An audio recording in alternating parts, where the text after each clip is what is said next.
O interesse em tecnologias de ponta que podem ajudar a alcançar as ambiciosas metas de descarbonização foi alimentado por um novo sentimento de urgência climática em diretorias e governos. Isso inclui o hidrogênio, particularmente o hidrogênio produzido e usado em energias renováveis que tornam o combustível verdadeiramente livre de carbono.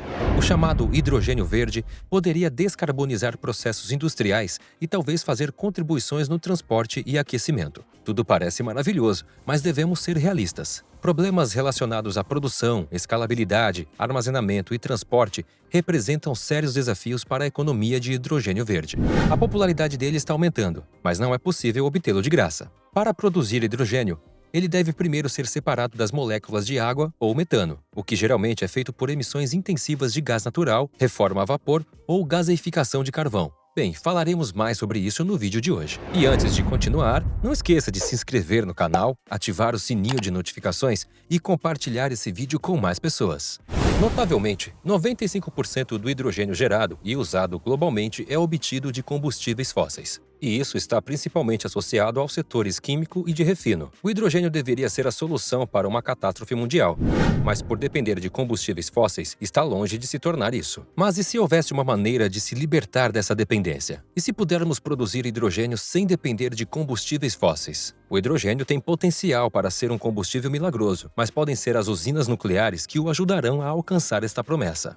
Embora esta fonte também seja livre de carbono, os ambientalistas tendem a ter questões com esse assunto. É por isso que ele é chamado de hidrogênio rosa ou vermelho. Porém, talvez seja exatamente isso o que as frotas nucleares precisam para permanecer economicamente viáveis. Na verdade, o Japão já lida com isso. Até o incidente de Fukushima em 2011, a energia nuclear parecia destinada a desempenhar um papel importante no fornecimento de eletricidade livre de carbono, já que o mundo enfrenta o equivalente a um incidente da usina a cada 3 meses devido às mudanças climáticas. Os esforços relacionados à energia nuclear estão mudando mais uma vez.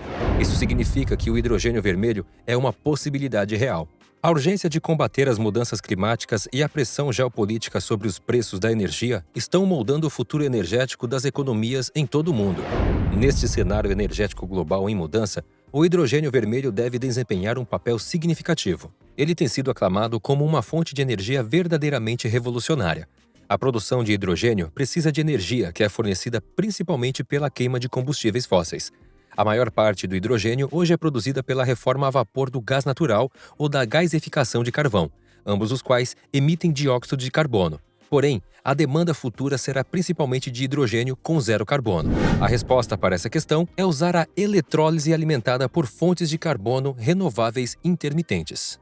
Usar o calor da energia nuclear é uma dessas opções. Em comparação com projetos mais recentes baseados em energia renovável, as usinas nucleares poderiam produzir hidrogênio a preços mais baixos, maiores volumes e mais próximos dos usuários finais, que são clientes industriais. Mas o potencial de produzir hidrogênio de forma mais barata e em maiores quantidades do que a energia renovável e, em seguida, a venda do suprimento aos clientes industriais para obter um fluxo de renda adicional ajudaria no renascimento nuclear. Mas por que o hidrogênio recebe tanta atenção? Sendo um dos elementos mais comuns no universo, o hidrogênio raramente é encontrado no estado elementar. Em vez disso, ele está sempre ligado a moléculas maiores, como água ou metano. Ele não é uma fonte de energia, a menos que você a potencialize para transformá-la em uma. Enquanto ele se mostra promissor como combustível de transporte alternativo, o armazenamento em veículos continua sendo uma barreira significativa para sua adoção generalizada. Eletricidade e hidrogênio são conversíveis um com o outro, mas a eficiência total da eletricidade da célula de combustível de hidrogênio é inferior a 40%.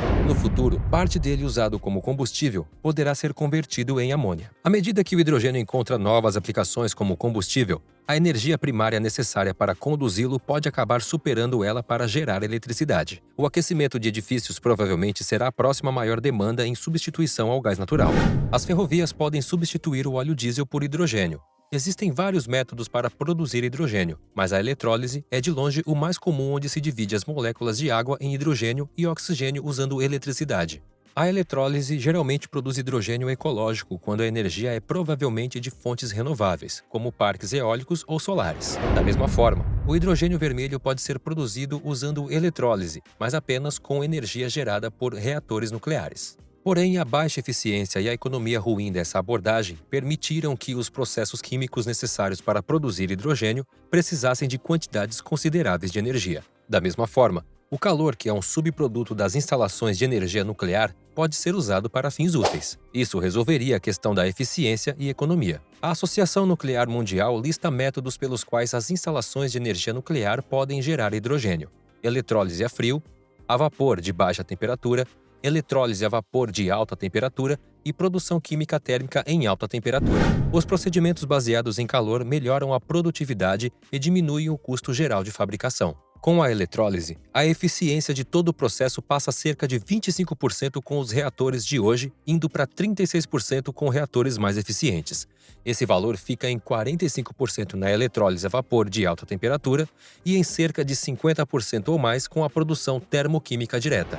Ainda assim, para remover as barreiras que podem impedir a expansão do hidrogênio vermelho, mais pesquisas são necessárias no setor industrial. Os processos que dependem do calor são suscetíveis às restrições impostas pela ciência dos materiais, porque as altas temperaturas e a eletrólise a vapor de alta temperatura podem danificar rapidamente as membranas.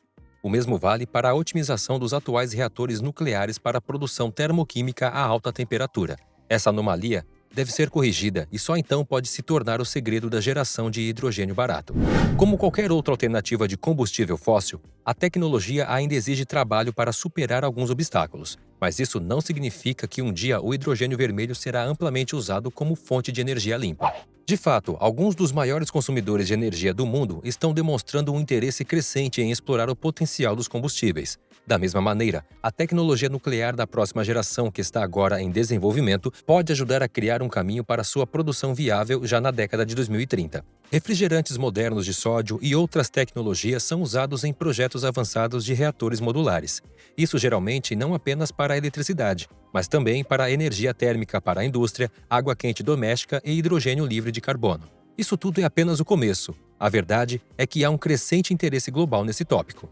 A energia nuclear está voltando a ser uma opção viável na busca de pesquisadores de energia para encontrar fontes alternativas livres de carbono em grande escala. Isso ocorre após uma década de declínio, após a catástrofe nuclear em Fukushima em 2011 no Japão. A França, o maior produtor de energia nuclear da Europa, planeja construir mais 13 reatores de energia nuclear na próxima geração. Até 2050, o Reino Unido pode atingir a meta de 24 gigawatts, construindo 8 grandes reatores. O governo do Reino Unido também está financiando a criação de reatores modulares menores, 2 dos quais terão cerca de 1/3 do tamanho dos 2 enormes reatores de 1,6 gigawatts atualmente em construção.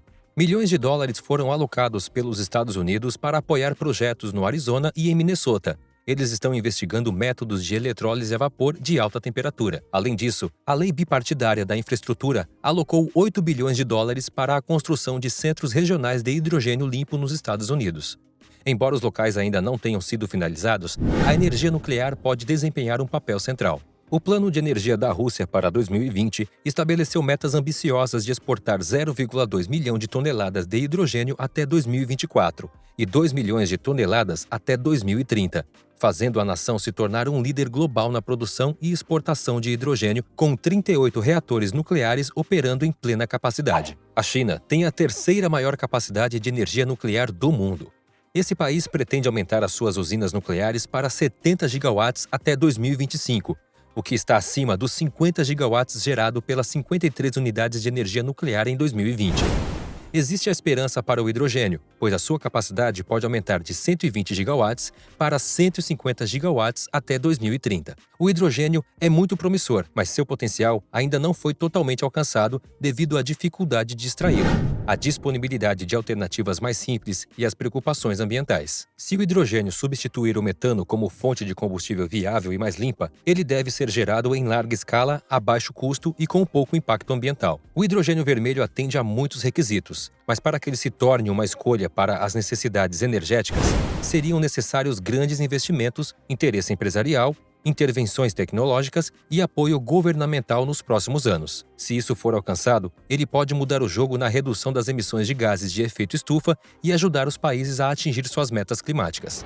Agora, me conta, como você acha que esse hidrogênio vermelho pode ajudar a melhorar o mundo? Nos deixe saber aqui nos comentários. E para não perder mais novidades do mundo tecnológico, se inscreva no canal e ative o sininho de notificações. Te vejo no próximo vídeo. Até lá!